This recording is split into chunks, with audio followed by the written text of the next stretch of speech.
Au début des années 90, le studio de développement écossais DMA Design et l'éditeur Psygnosis vont donner naissance à une bien drôle de mascotte, le Lemming.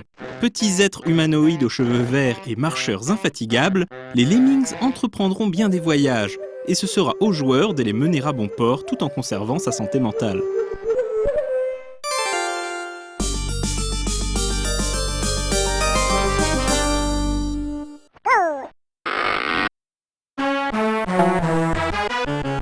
La saga Lemmings commence alors que DMA Design travaille sur un projet totalement différent, une suite à son shoot'em up sorti en 1989, Blood Money. Un graphiste de l'équipe réalise alors un sprite pour un petit personnage de 8 pixels en train de marcher, destiné à insuffler de la vie au niveau du jeu. L'animation chaloupée du personnage alors qu'il traverse les décors a tellement de personnalité que les développeurs finissent par se dire qu'il serait amusant de faire de ces petites créatures les héros d'un jeu.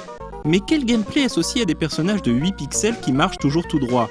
C'est alors qu'un membre de l'équipe fait le rapprochement avec les Lemmings, les rongeurs connus pour leur grande migration et la légende urbaine selon laquelle ils se jetteraient en masse du haut des falaises. Légende totalement fausse d'ailleurs, mais fermement ancrée dans la culture populaire. Quoi qu'il en soit, DMA Design tient son concept. Des hordes de Lemmings avancent bêtement vers une mort certaine, et c'est au joueur de les mener vers le salut. Pour ce faire, il peut confier 8 métiers à ses Lemmings, sachant qu'un Lemming ne peut avoir qu'un métier à la fois. Les Climbers gagnent le pouvoir d'escalader les surfaces verticales.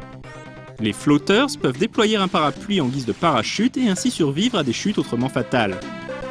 Les Bombers se font sauter après 5 secondes, détruisant le décor mais pas les autres Lemmings. Oh no! Les Blockers bloquent le chemin, forçant leurs congénères à faire demi-tour. Les Builders construisent un escalier. Les Bashers creusent horizontalement. Les Miners creusent en diagonale. Et enfin les Diggers creusent vers le bas. Évidemment, il faudra vite apprendre à combiner ces différents métiers pour franchir les niveaux et se familiariser avec leur subtilité. Par exemple, un bloqueur ne peut pas être débloqué et restera en position jusqu'à ce qu'il se fasse exploser ou que le sol sous ses pieds soit détruit. Comme chaque niveau a un nombre minimum de Lemmings à sauver, le joueur devra faire de son mieux pour perdre aussi peu de Lemmings que possible. A noter que Lemmings proposait également un mode de joueur où chaque joueur devait gérer les Lemmings de sa couleur. Très simple à prendre en main et très addictif, Lemmings sera un carton pour DMA Design et Psygnosis. Qu'on les aime ou qu'on les déteste, les Lemmings auront marqué toute une génération de joueurs sur ordinateur et sur console. Le succès de Lemmings est tel que Psygnosis et DMA Design sortent quelques mois plus tard un premier add-on baptisé Oh no, more Lemmings. Cette disquette propose 100 niveaux supplémentaires pour 1 ou 2 joueurs.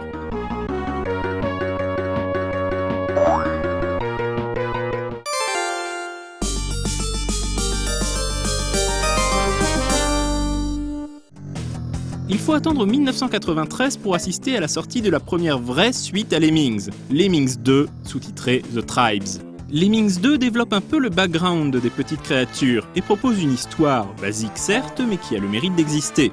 Plusieurs générations après le grand exode, les Lemmings ont formé 12 tribus aux cultures différentes. Mais un cataclysme menace de détruire leur île. Ils entament donc la construction d'une arche pour les mener vers une nouvelle terre. Mais cette arche ne sera complète que si le médaillon des 12 tribus est reconstitué. Ce sera désormais au guide, l'être mystérieux qui les sauva jadis, de présider à nouveau à la destinée des Lemmings, reconstituer le médaillon et les mener vers la terre promise. Évidemment, le guide, c'est le joueur. Le principe des tribus n'est pas là que pour faire joli, car si chaque tribu propose 10 niveaux aux environnements bien typés, Égypte, médiéval ou science-fiction, etc., elle possède surtout un panel de métiers un peu différent de ses voisines. De 8 dans le premier jeu, le nombre de métiers disponibles est passé à 60. Autant dire que Lemmings 2 propose un challenge autrement plus élevé que son prédécesseur.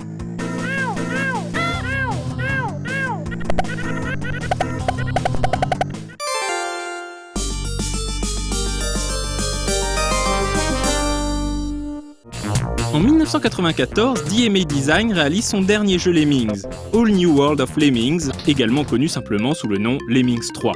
Le jeu est la suite directe de Lemmings 2 et propose de retrouver 3 des 12 tribus, la tribu ninja, la tribu égyptienne et la tribu classique. Ces tribus cherchent désormais à s'installer sur 3 îles et ce sera au joueur une fois de plus de les mener à travers ces terres hostiles. All New World of Lemmings représente une évolution majeure du gameplay. En effet, seuls quelques métiers de base sont disponibles, Walker, Blocker et Jumper. Pour le reste, les Lemmings devront d'abord trouver les outils adéquats dans les niveaux, sachant que seul le Lemming ayant ramassé les outils peut les utiliser, et que s'il meurt ou trouve la sortie, les outils disparaissent avec lui. Mais il est toutefois possible de lui demander de déposer les outils pour que d'autres puissent les ramasser à leur tour. Lemmings 3 propose également des graphismes plus détaillés, des sprites plus grands et la présence d'ennemis dans les niveaux. Toutefois, le jeu, du fait de sa différence, divisera les fans de la série.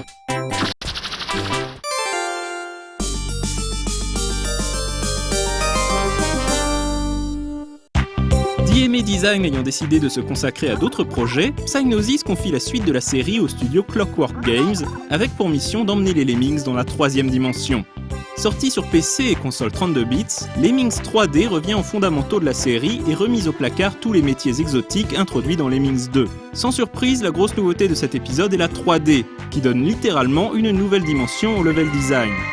Un nouveau métier fait donc son apparition, le Turner. Comme son nom l'indique, il permet de rediriger les flots de Lemmings dans une direction donnée. Malheureusement, une gestion de la caméra particulièrement lourde rendra Lemmings 3D beaucoup plus galère à jouer qu'il n'aurait dû l'être.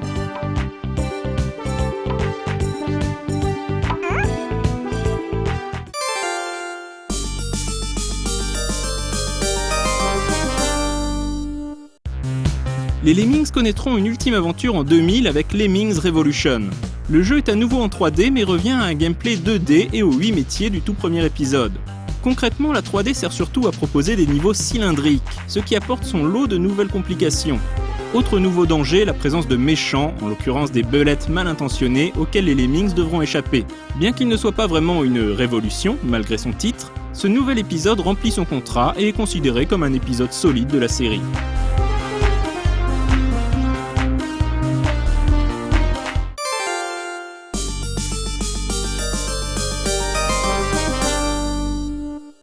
Lemmings connaîtra de nombreux remakes et quelques spin-offs comme Lemmings Paintball ou Lomax, dont on a déjà parlé dans un précédent Retro & Magic consacré à Psygnosis. Quant à DMA Design, les créateurs de la série, on leur doit une autre série au succès planétaire, celle des Grand Theft Auto.